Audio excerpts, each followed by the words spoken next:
Hello guys, thank you for stopping by. You're welcome to my channel. I am excited to have you here. Today I bring to us another pattern drafting video. In this video I'm going to be sharing with us how to draft an under bust corset pattern. So sit tight and let us get straight into this video.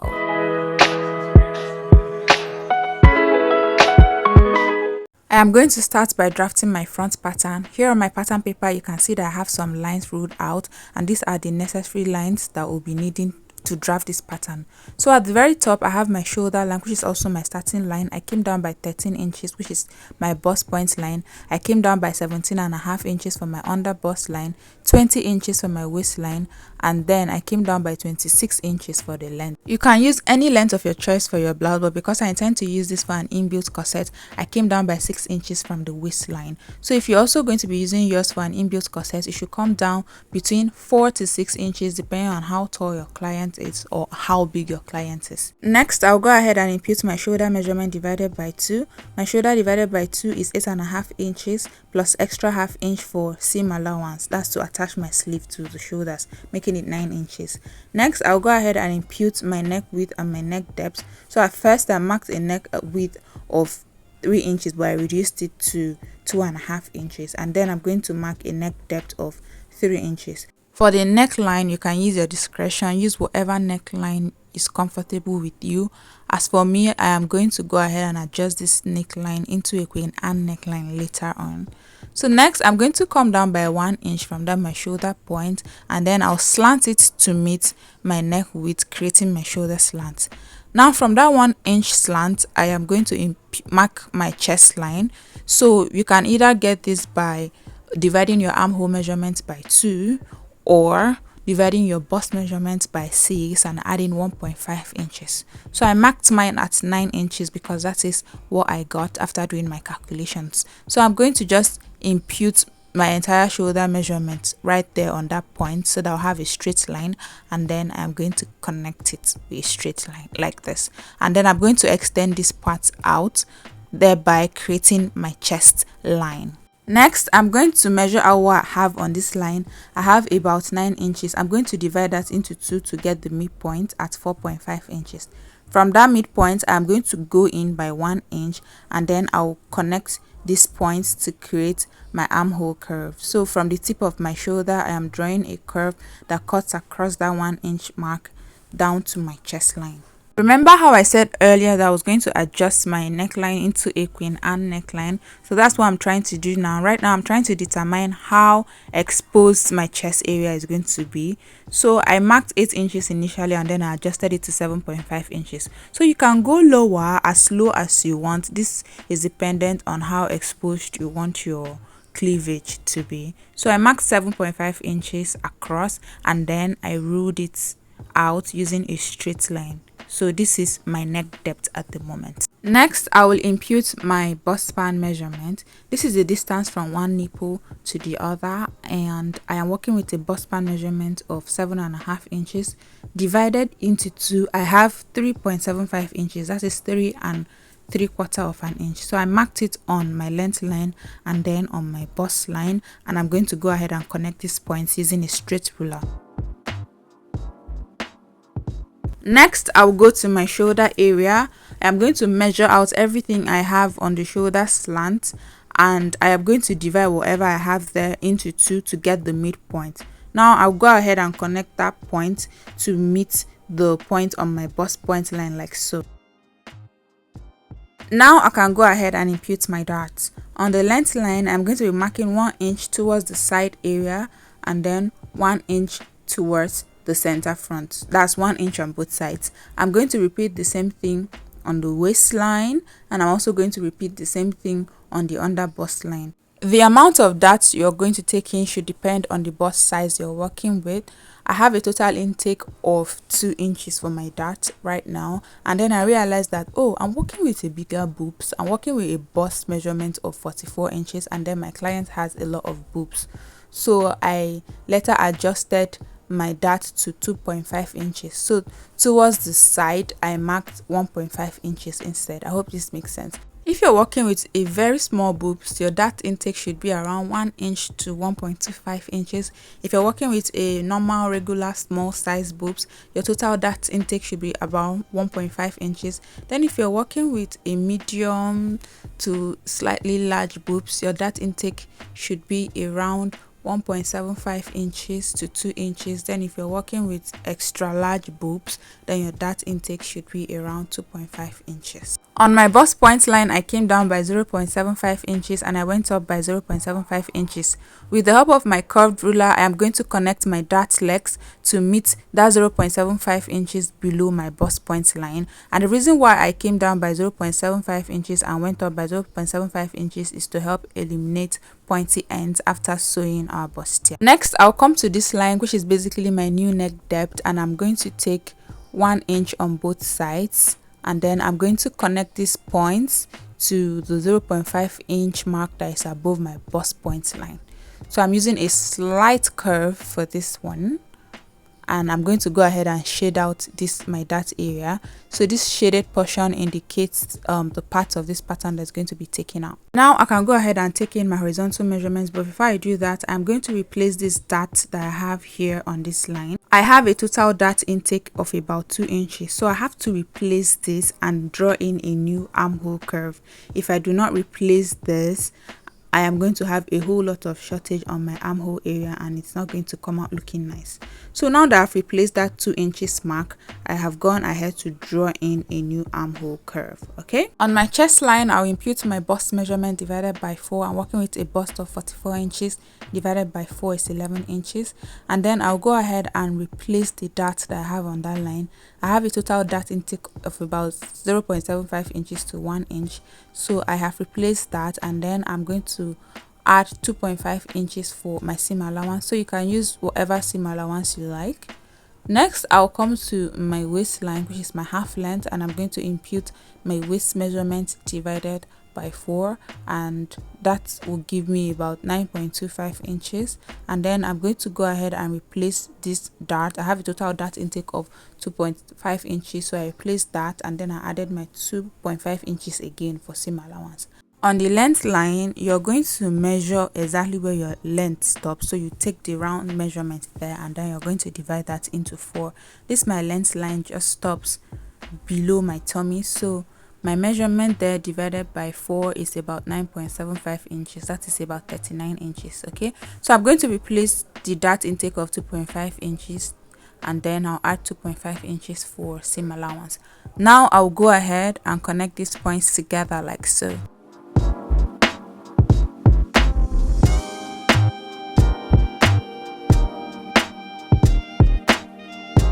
Next, I'm going to impute my bust dart or my side dart, and in order to get the figure, you would take your shoulder to waist measurements for the front and shoulder to waist measurement for the back, and then you subtract the excesses that you have. My shoulder to waist for the front is 20, my shoulder to waist for the back is 18 inches, so that is 2 inches difference, and that is what I marked. So I came down by that 2 inches from my bust point line and I connected it in a slanted manner to meet the apex like so. Now I am going to go ahead and introduce a little bit of sweetheart neckline. So I'm going to go ahead and determine how deep I want my sweetheart neckline to be.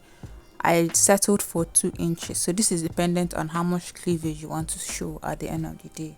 So I'm just going to use my curved ruler to draw in a sweetheart neckline like so. Finally, for the front pattern, I'm going to draw in my Queen Anne neckline. So from the tip of my neckline, that is my neck width, I'm going to draw in a slanted line in this manner. So you're free to use your discretion at this point. You can play around with this, you can slant this to wherever you want, but I decided to maintain this middle line here. Okay, this nipple to nipple line, that is what I decided to maintain, and I'm just going to go ahead and cancel out this line so that I don't get confused. Finally, I'm going to add a seam allowance of 0.5 inch on the shoulder slant area, and then I'll go ahead and cut out this pattern.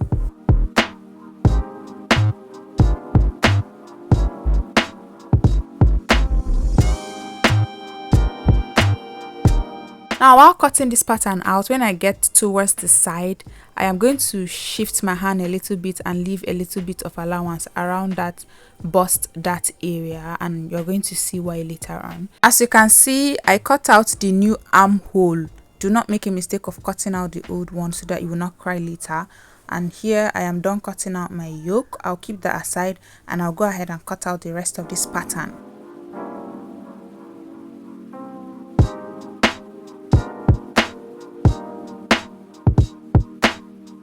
Now I'll go ahead and close up my bust dart. In order to do this, I'm going to slice open one of the dart legs. So I'm going to slice it not completely off but very close to the tip, and it will give it freedom for me to overlap it together like so. Now I'm going to apply my glue on the dart area like so, and this is because I do not have a tape, a sellotape to close it up. So if you have a sellotape, just close it up together like this and use your tape to hold it down.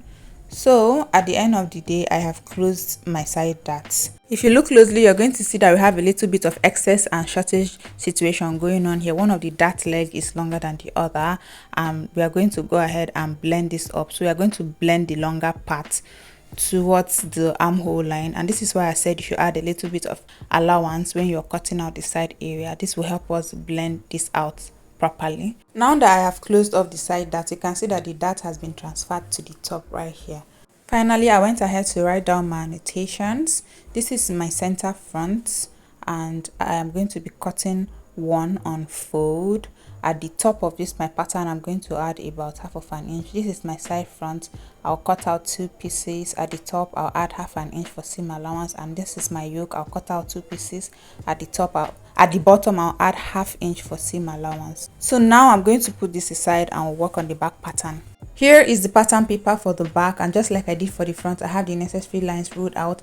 At the very top is my shoulder line, aka my starting line. I came down by 13 inches for my bust point. I skipped my under bust line and I marked the distance from my shoulder to my waist at 18 inches, and from that 18 inches I came down by 6 inches, just like I did for the front. So the distance between the front and back neckline is about 2 inches. Okay, so I went ahead to impute my neck width.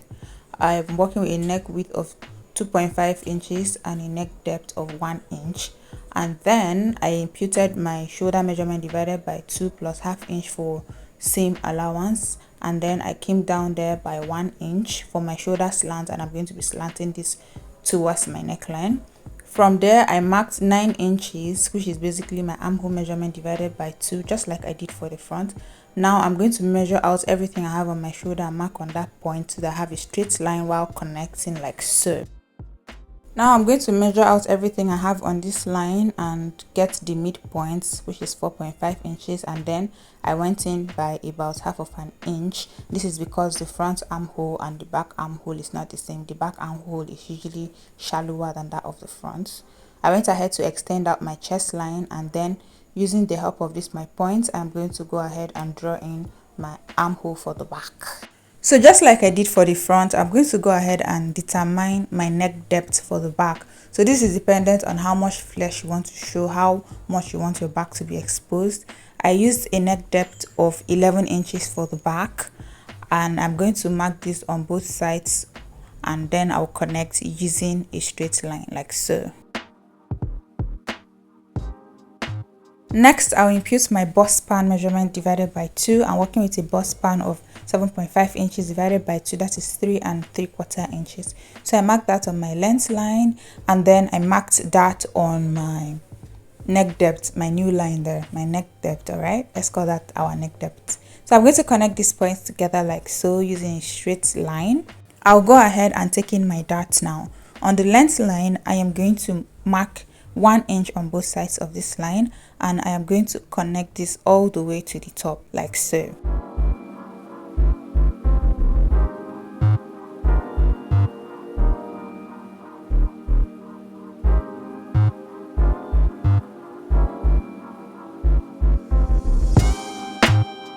Now I'll go ahead and impute my horizontal measurement. On the chest line, I am going to mark my bust measurement divided by 4 at 11 inches. On my waist line, I'm going to mark my waist measurement divided by 4 at 9.25 inches. I'll replace the dart that I have on that line. It is about 1 inch, and then I'll add 2.5 inches for seam allowance. I'll also add this 2.5 inches at the top. I forgot to do that earlier. Then on the length line, I'm also going to be marking my round circumference around that area at 9.75 inches.